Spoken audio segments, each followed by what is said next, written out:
Hi, welcome to Cliterally Speaking the podcast. I'm Michelle Doherty. And I'm Emily Lane. We are BFFs dedicated to bringing you conversations between girlfriends over a bottle of wine. Oh, I am so excited about the wine part. Oh, me too. So pull up a chair, grab your glass, And let's get talking. Hey, Emily, how are you today? Hey, Michelle. Oh my God, I'm so excited to be in the studio. We have been taking a little respite with being in between seasons, a couple of weeks off, and we've had to shuffle a few things around here and there. So it's been a little while since we've been in the studio. Yeah. And man, it feels good. I walked in, I'm like, oh yeah, we're back. You forget how much you miss it till you walk in. Oh man, it's awesome. How are you? I'm doing well. Yeah, it's a nice day. Nice day to be in the studio. I'm really looking forward to our conversation today. It's a timely conversation and an important conversation for us to have. So I'm very excited about that. And I guess we'll kind of maybe just jump right into it. Let's do it. Yeah. We have joining us today via Zoom as a good friend of mine from back in my partying days. So just a few months ago. Well, definitely Pre-COVID. Definitely pre-COVID times. A friend of mine named Jennifer Andrews, and she has graciously agreed to join us today because she's going to give us her firsthand experience and account of what it's been like dealing with having the coronavirus. So welcome to Cliterally Speaking, Jennifer.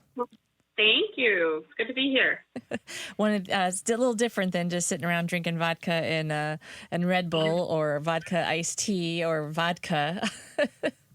But today we're having We toddies? are having hot toddies. When we had a preliminary conversation with Jen and she shared that she loved the hot toddies, I was like, oh my gosh, that is my go-to. I'm not feeling well drink.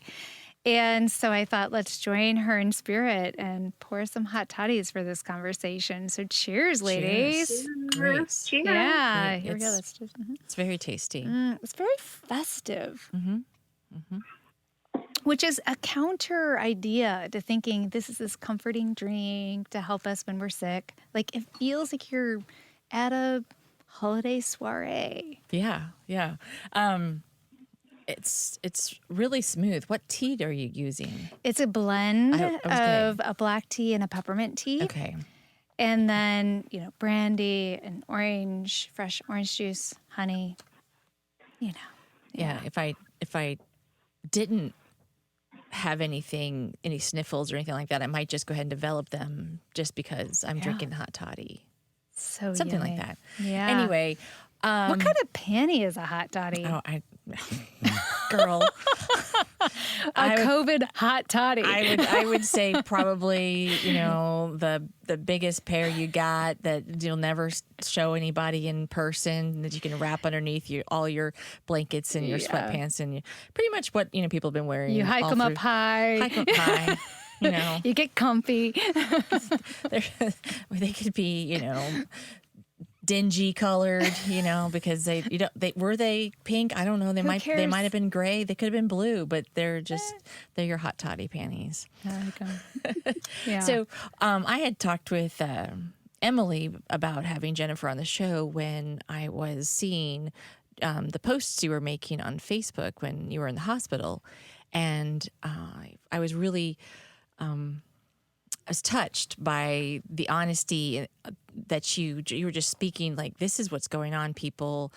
You weren't preaching. It was just really, really truth. And I said, I wonder if she would come on the show and let's talk about your experience, because, we hear the, newscasters or people like, this person had it, or I've been talking to this nurse, this doctor.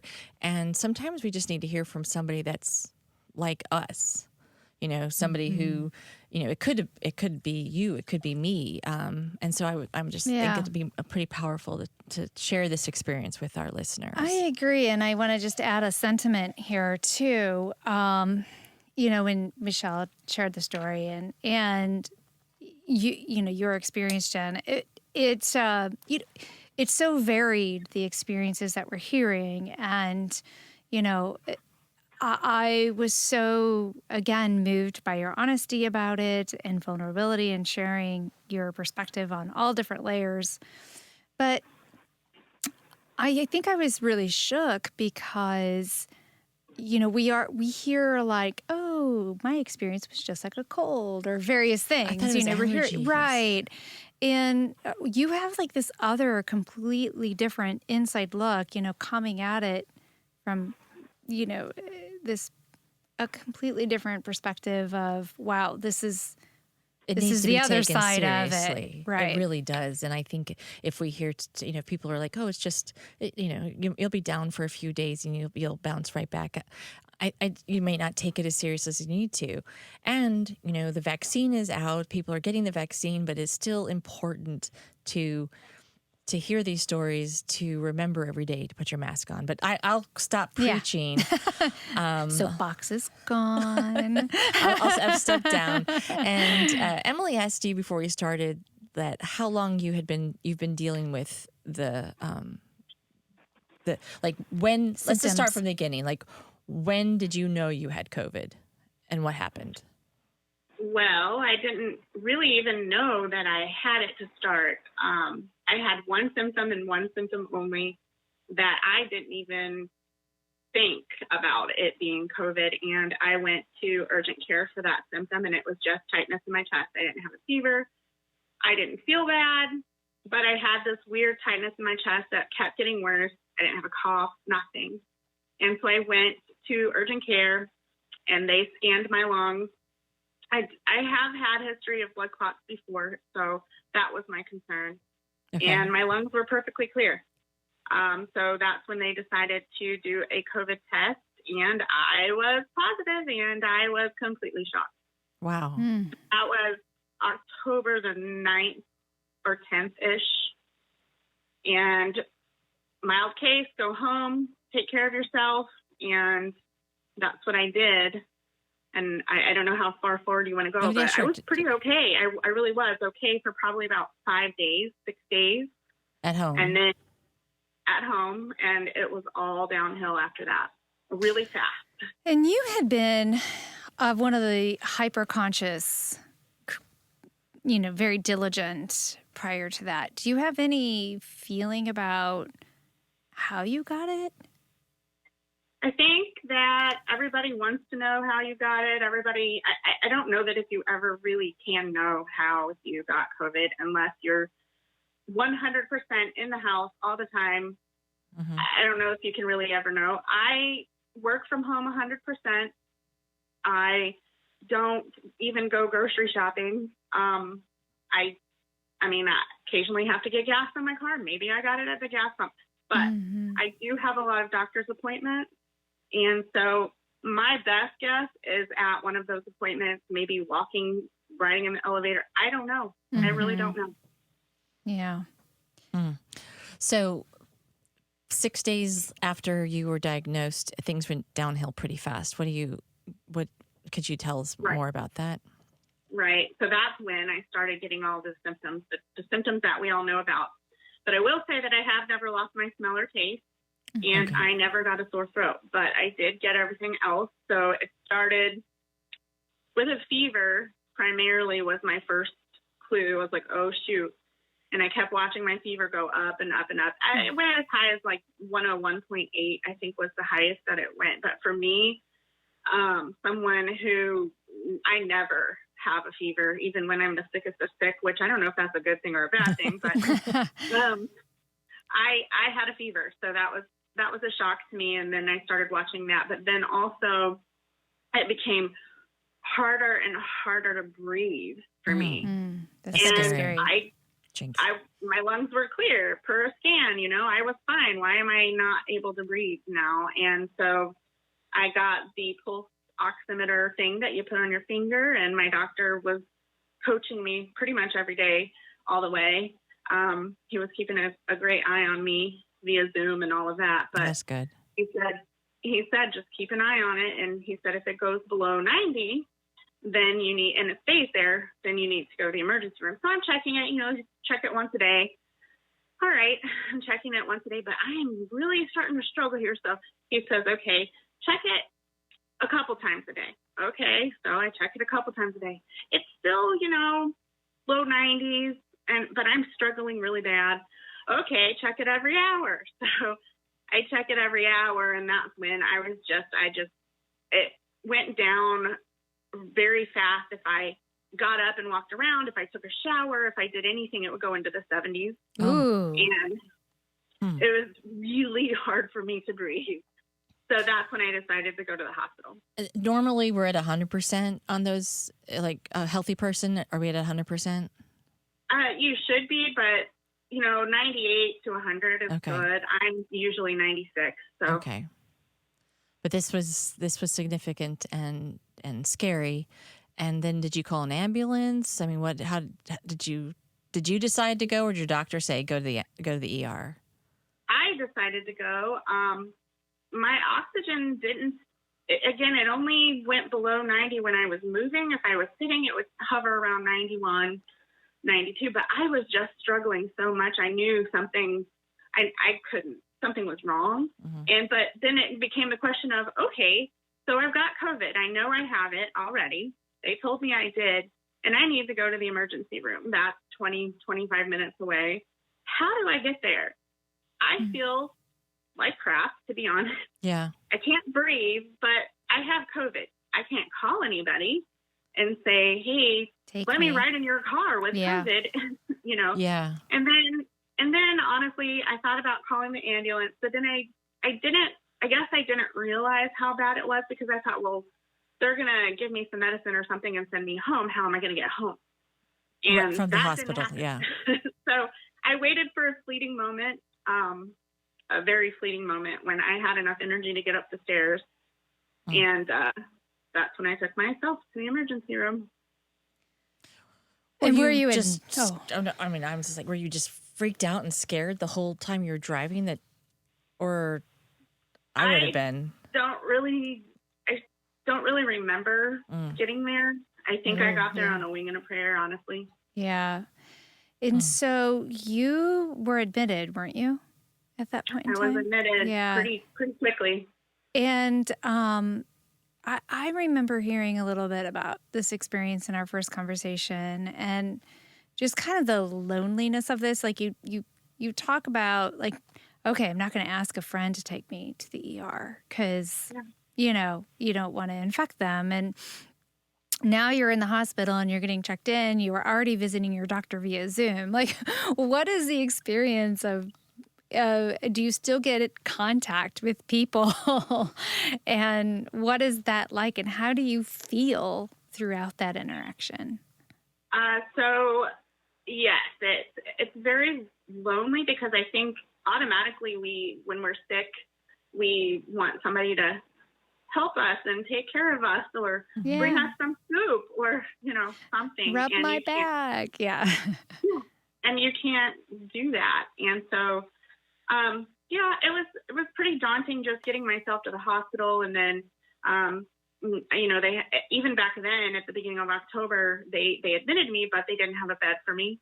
So I spent 11 hours in the emergency room, and that was pretty interesting, speaking of being lonely, because they knew I had COVID. So they put you in a room, and they basically seal that room off. They don't even come in and out. They'll call you on the phone in the room, and you talk to them that way. Oh my gosh. What if you had to use a bathroom? That's 11 hours in one. I mean, I would have had to use the bathroom like 3-4 times. Right. Did you have to, like, did they let you go to the restroom, or? No, I don't know. I didn't have to go in 11 hours, so I guess that's a good thing. I don't know. You just held it. No, I didn't think about that, but no, I didn't have to worry about that. Okay. So, but the doctor did come in one time, and of course he was dressed in his spacesuit with all the garb and everything, and and it was kind of like he couldn't wait to get out of there, and I don't blame him. He's got to stay well and take care of all the other patients, but that was pretty much it. And so from that moment on, I was pretty much by myself, because even when they get you to a room, again, it's the same kind of thing. They'll call you on the phone as many times as they can instead of coming in your room, and they limit the in and out. And then in the room, you've got your own fancy filtration system, which is really loud, and you can't hear yourself think. So you can't even hear yourself think or hear the TV in your own room. And It's that loud. 7 days of that was pretty maddening. Oh my gosh.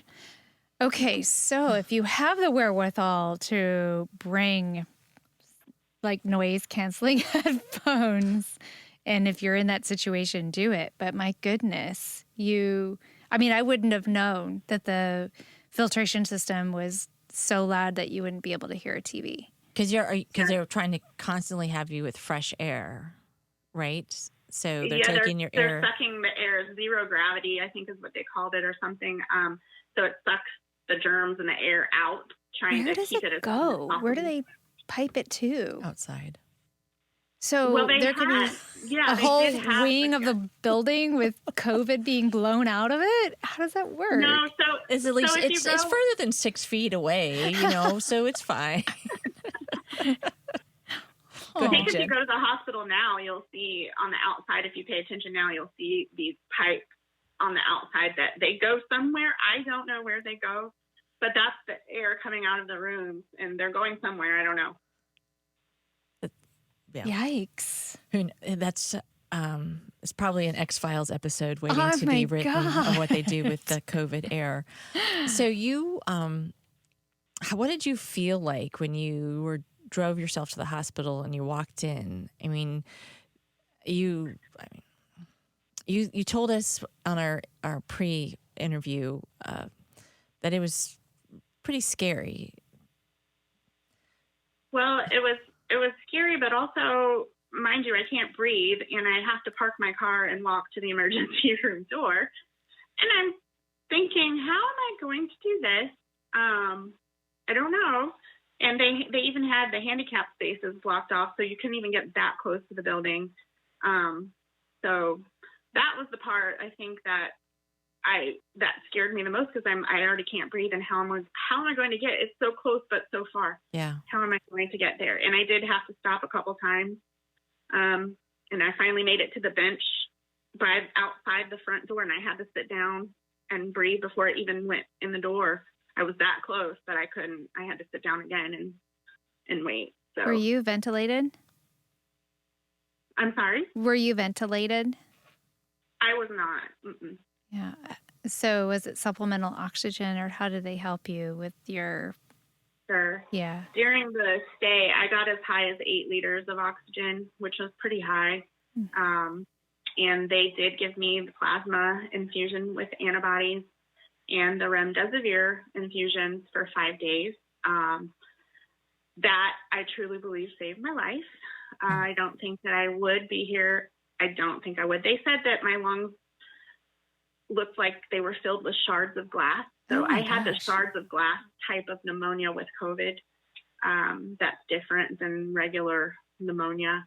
And they said, yeah, your lungs look pretty sick. So I ended up having pneumonia, which 5 days before urgent care had done a scan and my lungs were perfectly clear. So it literally 5 days. Rapid. Mm-hmm. My goodness. 5-6 days. And if you had not chosen to go that day, you may not be here today.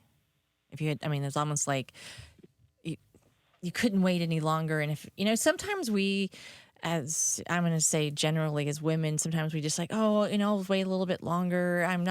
We kind of put things off, or, we'll tough it out. Mm-hmm. And, what I'm hearing from you and, reading other people's experiences is that this is not something you need to waste any time with. Mm-hmm. Yeah. No, I think the important part for everyone to know, and this is not, I'm not a doctor clearly, but, is they can't treat COVID. They're not going to treat you for COVID per se at the hospital. COVID can be treated at home, but it's the complications from COVID that can happen so fastly that everyone needs to keep an eye out for. And, that's what happened to me. And it happened really fast. And I don't think that I would be here had I waited any longer. Yeah. I don't. I think I waited as long as I possibly could, and I probably shouldn't have waited that long. Did you think you would be leaving the hospital when you arrived? Yeah, I mean, I thought they were just going to take 2 of these and call me in the morning and give you a steroid injection or something, right? Yeah. I don't know. I don't know. I was surprised how bad I must have been without even, I mean, I knew I was struggling, obviously I knew, but I don't know. I guess I just didn't get it.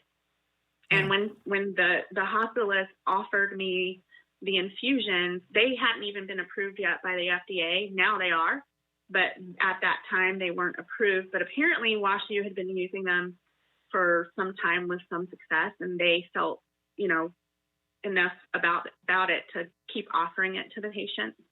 So I had to sign, a waiver because it's not approved. And, I didn't know how I felt about that at the time because I really didn't know much about it. So they gave me all this paperwork to read before I signed and asked questions. And the hospitalist basically looks at me and she's like, you need to do this. Yeah. This is where it might be helpful if you can to have an advocate, because you're thinking through things when you're oxygen deprived, which is challenging. You're sick, you've got a fever. That's, you've got layers of things that are going to compromise how you feel and think about things. And of course, we're dealing with an illness that's unprecedented. So how do we make decisions on something we don't know anything about? It's almost like, how can you have your phone a friend lined up that can help you, work your way through some of this stuff? So it's kind of like if you think about when a woman is preparing to have a baby and then she knows she's going to be going into labor, and so she has her overnight bag already packed, everything she wants. It's just kind of morbid, but like if every family had like their COVID bag already packed with all their information in it, right? And then it's just there in case you need to like head to the hospital and have your noise canceling headphones and things like that. Here's my phone a friend. Yeah, it's like I've already done the research on remdesivir and the plasma infusion, and I want all of that, or and like have everything lined up so that because you are by yourself. I mean, you can't. Your mom, your dad, your spouse, your best friend can't be there to to speak for you, and that's just really, it's kind of lonely and lonely scary, and there's a bigger word that hasn't come out of my brain yet, but so you were in the hospital 7 days. I was on with oxygen. Mm-hmm. But so, and the part I forgot is when I went there, I couldn't breathe so much that I didn't have a voice. I couldn't have a conversation. I couldn't talk. Wow. I could say one word or a couple at a time, and I'd have to, wow. Just, oh my goodness. try to breathe. My goodness. Yeah. So now, you're home, you're doing better, you're dealing with long-term implications, which I kind of want to explore a little bit. But I'm curious how this has impacted you socially. I mean, I know we're all not being very social right now, but, we have, our quarantine partners that we trust, how, knowing that you've been in and out of the hospital, have had this, how has it impacted your relationships? I think the impact that I've had has been more from the long-term effects, and we haven't talked about those, but I pretty much have to wait to see how I feel from day to day, almost hour to hour sometimes. So making plans and canceling them is not something that I did before, and now I do that too much. And then most of the time I just don't feel like, and when I say plans, COVID limited plans, you know what I mean? I mean, it's, go for a walk outside or go sit on the side of a bench with somebody. Right, whatever we do these days. But I think that's where most of it comes from. I mean, I think I was always careful before, so that part hasn't changed for me. and limiting, who I'm around, when I'm around them, where I'm at. That hasn't changed because I was already doing that before, oddly enough. Mm-hmm. So, have the doctors said that you are, and the wrong word is immune, but do they worry that you could catch it again? So they said that, I'm good for up to 3 months. And I have tested positive for antibodies. Obviously they put them in me, and I think I had the test probably a month after I got out of the hospital, and I did still test positive. But the thing is that no one knows how long those antibodies actually last, and it's been actually shown that it's different for some people have them up to 8 months. Some people have it only a month, have antibodies only a month. But then you have to wonder about the different strains that there are, and what strain did I have, and what am I protected against? 160,000 plus, right? That's what you said. Yeah. 160,000 different strains of the COVID virus. Yeah.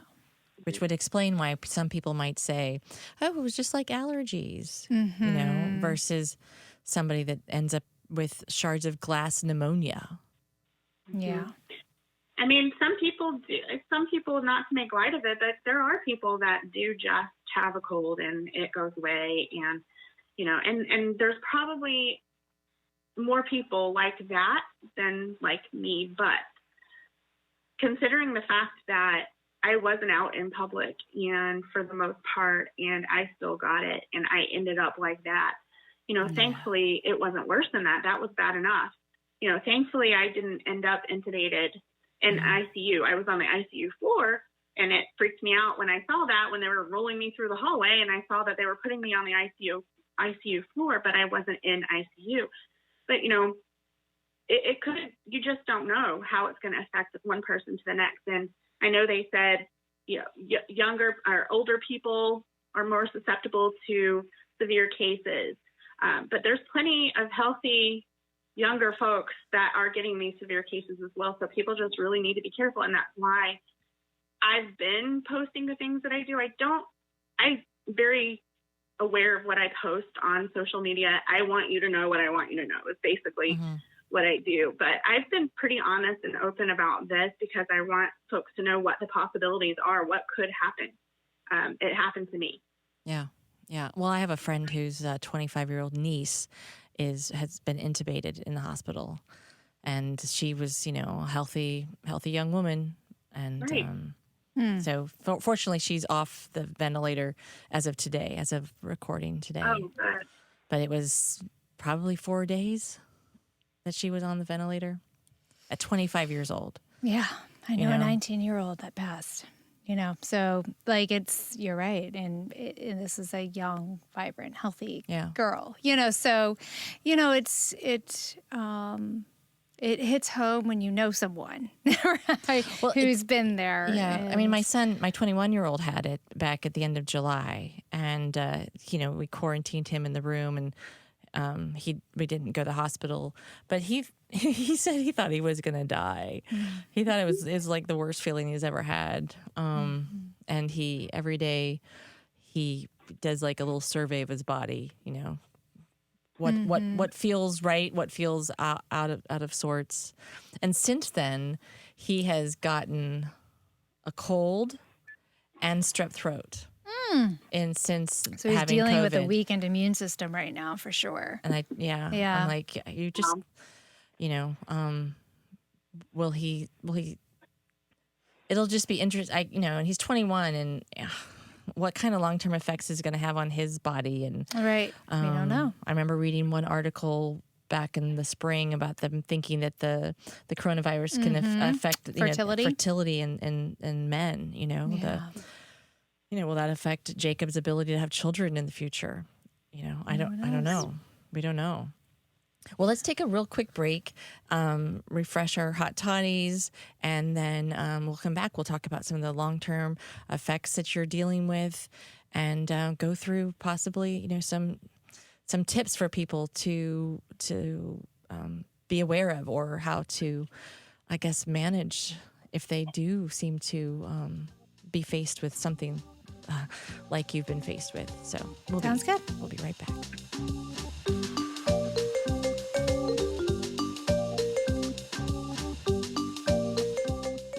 you're going to hear from another friend of mine who also experienced COVID, and these are her words as read to us by our producer, Denise Naughton. I'm recovering from COVID-19 right now, and I've had a lot of time to think about the experience. What I want to say is this: please, please be careful. Cases are skyrocketing. All it takes is one exposure, and steadily, more people around you will be sick as the infection rates rise. There is no telling how this will hit you, how badly, and for how long. And it's not just about whether you will die. How long will you be ill? How miserable will you be? Will you end up in the hospital? And how long will it take to recover? Will you have permanent issues because of it? These are questions I've been asking myself, and having all these concerns top of mind, in addition to feeling horrible, is incredibly stressful.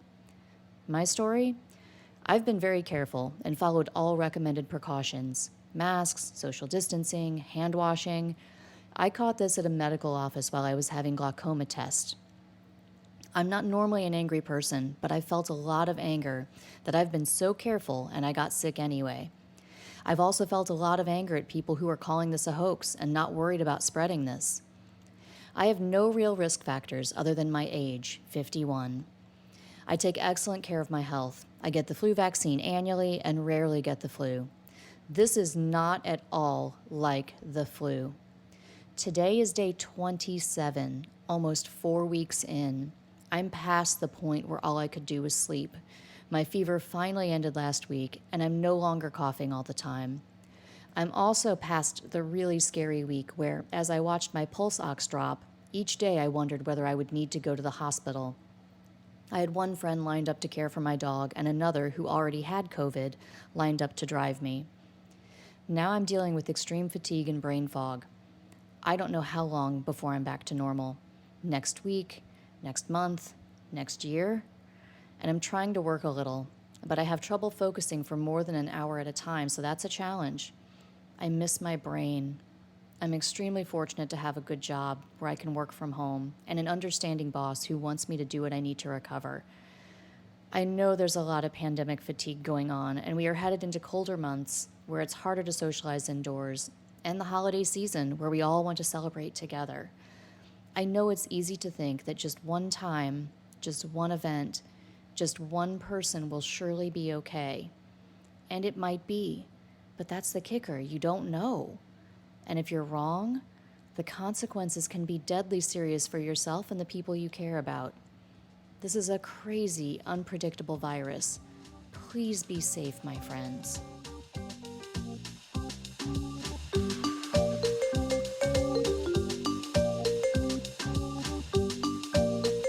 And we're back with another round of now warm toddies. Not quite hot anymore, but they're still delicious. Yeah, it's perfect. Yes, Perfect. exactly. Goodness gracious. So, Jennifer, when you came home, and what has been the most surprising and I guess possibly frustrating aspect of continuing to deal with COVID? So I guess it's kind of a general answer because I have so many issues now that I didn't have before. The most surprising one that I didn't even realize I had until I went to the doctor and they gave me this test. I apparently have some cognitive issues that I didn't know that I had. Yeah. You know, COVID brain. Sorry. It's like COVID brain, like cancer patients have chemo brain. Yeah. Right. So they give me, these tests, say these 5 words. This is what happened that shocked me. Repeated them.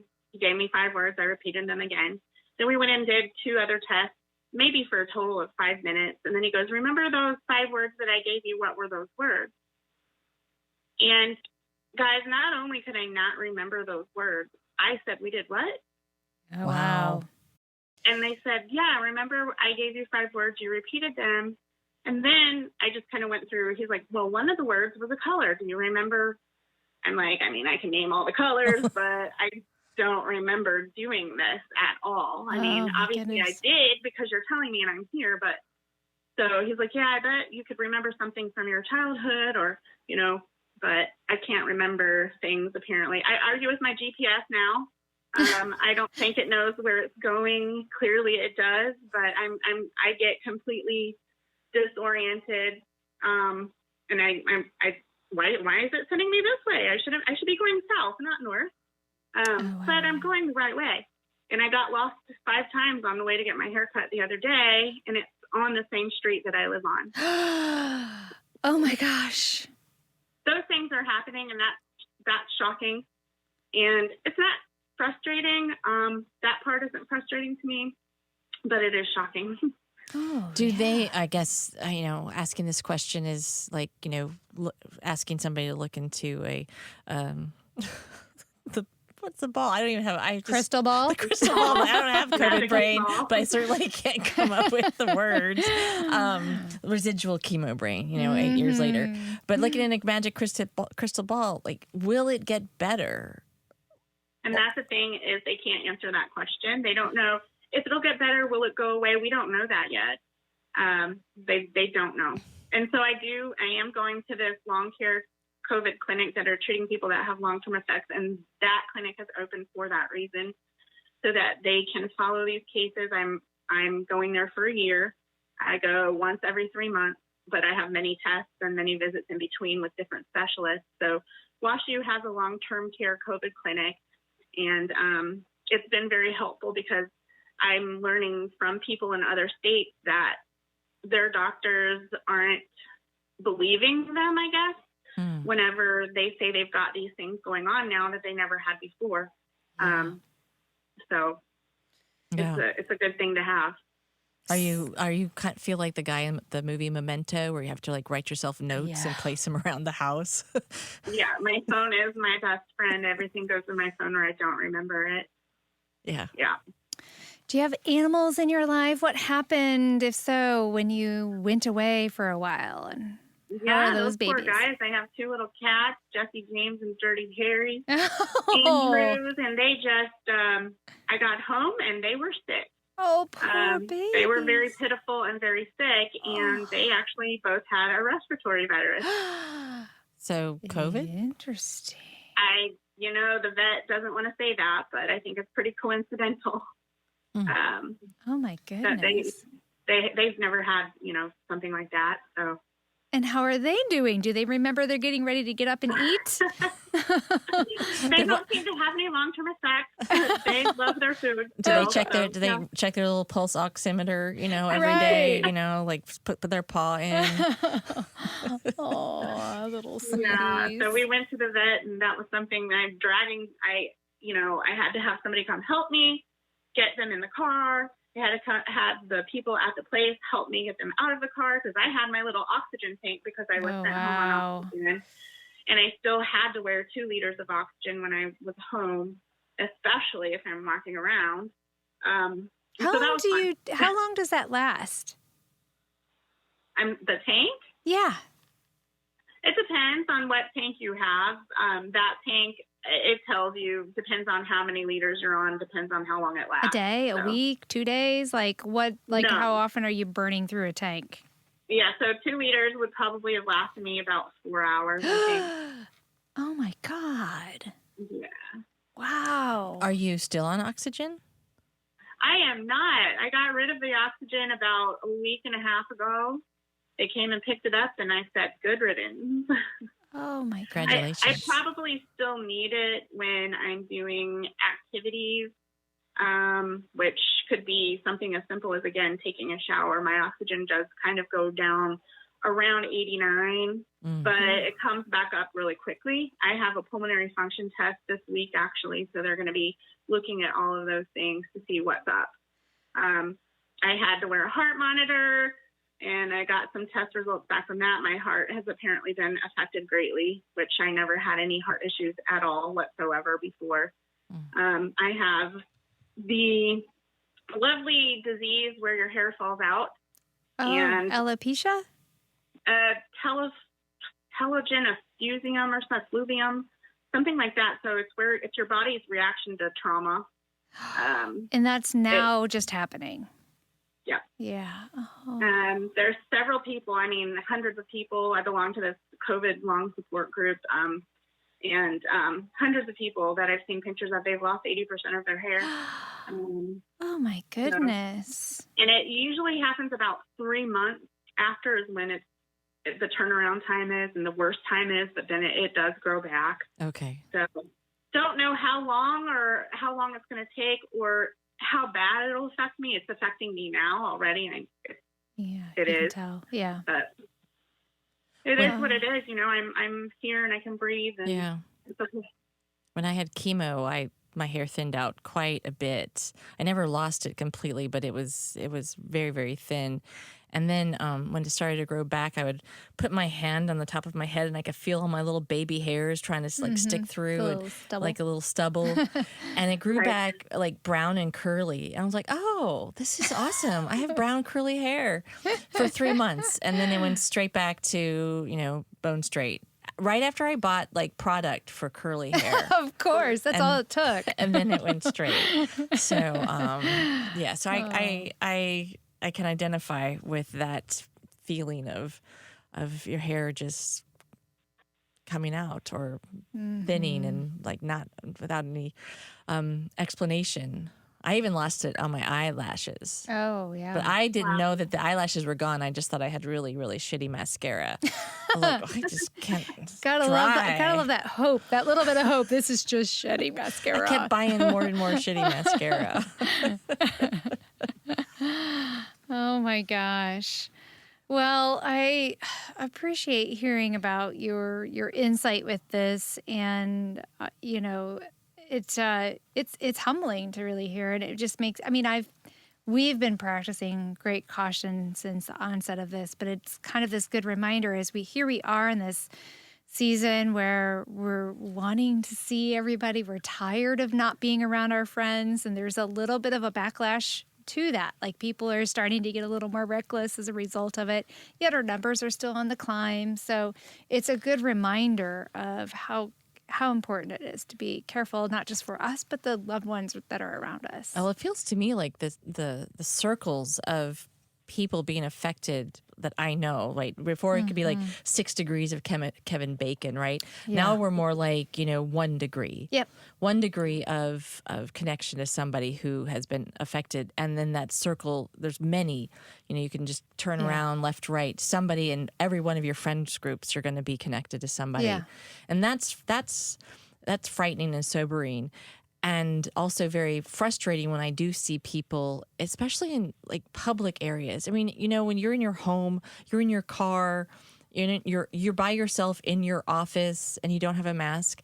That's you. Right. But if you're going to be in a public, common place, Yeah. if you're in an office building and you have to walk through a lobby, wear a fucking mask. Yeah. I was struck the other day. I went to the mall to return something that I had shipped to me. And I, just like walking through it, there are, the stores are practicing social distancing. So they're only letting so many people in, which is great. But the line outside the store is not practicing social distancing. And people were like 50 deep stacked. And they were not 6 feet apart. Like they were just stacked. And I'm just like, okay, that's wrong on so many levels. How can all of these people not realize that they shouldn't be standing that close to one another? Yeah. I just was, oh my God. I was like, I can't get out of here fast enough. There's another business on my floor of my office building that the employees are never wearing their masks when they're in the common area going to the restroom. And I always put the mask on. I leave my office, I have a mask on. If I, go down and check the mail, go to the little cafe or whatever, I have the mask on. And I'm so angry and they're younger people. And I just get really angry at them. And I haven't said anything because I know it's going to sound like, I'm a really bitchy mom, but it's arrogant and it's selfish of them. It is. I think there needs to be a mask that says wear your mask on the outside of it or someone's something like hey, that. asshole, wear a mask. Right. Something like I'm doing it like, you know. Because we have people who are dying Yeah. today because folks haven't taken it seriously. Dying when we have the vaccine just right, I mean, we're 8-10 months, Yeah. a year from everybody, being able to be, and I'm putting that in air quotes, vaccinated. Yeah. Yeah. It just, I just got back on my soapbox. Yeah, well, you gotta end cap the show on both sides, right?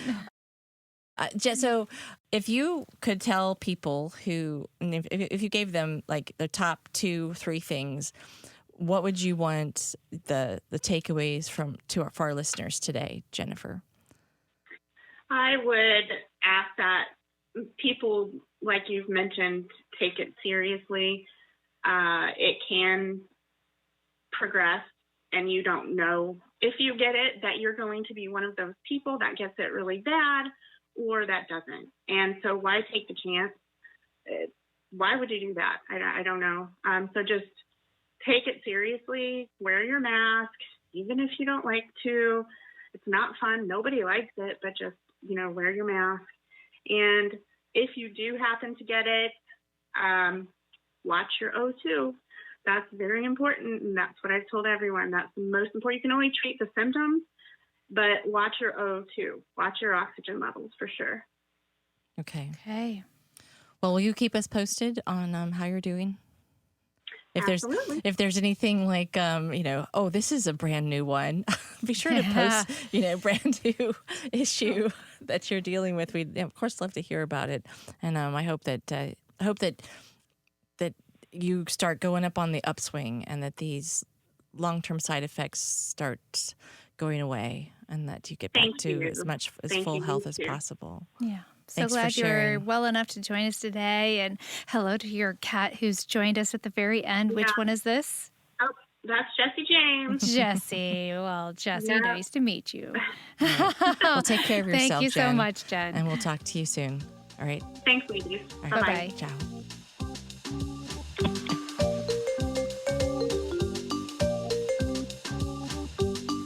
Closing out our show today, we have some tips provided by another COVID survivor, read to you by our producer, Denise Naughton. COVID is spreading fast and it's getting worse by the day. For those of you who want to be as prepared as possible, here are my tips in case you or a family member gets COVID. Number 1, most important, get a pulse ox now. They cost maybe $20 on Amazon. Try it out in advance so you know how it works and what your normal readings are. They should be in the high 90s. This little gadget is a lifesaver because it can help you determine whether you need to go to the hospital. Generally, a doctor will tell you to go if it drops below 90. In more normal times, they would probably say low 90s. And note, I am not a doctor. If you are getting low, spend as much time laying on your stomach as possible. It helps you breathe better. Tip number 2, stock your medicine cabinet. Mucinex and a lot of water can help you clear your lungs. Tylenol, NyQuil, or whatever you normally take to treat flu-like symptoms. And also, whatever you normally take for GI problems. It's hard to predict how this virus will hit you. Pepcid AC has shown some benefit for COVID specifically. Maybe file it under the category of can't hurt, might help. Number 3, take vitamins. There's a lot of speculation on which vitamins are most important. B-complex, C, D, zinc. Get fancy or simply take a good multivitamin and leave it at that. Again, can't hurt, might help. Consider starting now before you get sick. Tip number 4, get your fluids ready. I highly recommend some drinks with electrolytes. You may go through a period where you have no appetite or you have diarrhea. Yeah, it's common. Or no sense of taste or smell. Or things may taste different, bad compared to normal. I still can't drink coffee. I loved coffee. You need to stay hydrated. Electrolyte drinks really helped me, and protein shakes were relatively easy to drink when I couldn't eat much. Soup, of course, lots of soup. Number 5, do not work. Tell your boss you are out, period. Isolate yourself from everyone and then rest. Sleep. Focus on getting better. Pay attention to your body and how you feel. Many people have long-term effects, so give yourself the best chance for a full, fast recovery by taking this seriously. And if it takes longer, don't blame yourself. Be patient and keep resting. This virus is horrid and completely unpredictable. Find a new show to binge watch for the hours that you're awake. Don't check work email. Don't worry about the laundry. Let the dishes stack up. Rest. Like I said earlier, I'm not a doctor. This is from my own experience, backed by what I'm hearing from other COVID patients, the latest news, and also my doctor. This virus hits everyone differently, so it's hard to predict, but I know most of my friends are being cautious and want to be prepared. Cases are skyrocketing, and it's getting steadily more dangerous to be out. I hope this helps. Stay healthy.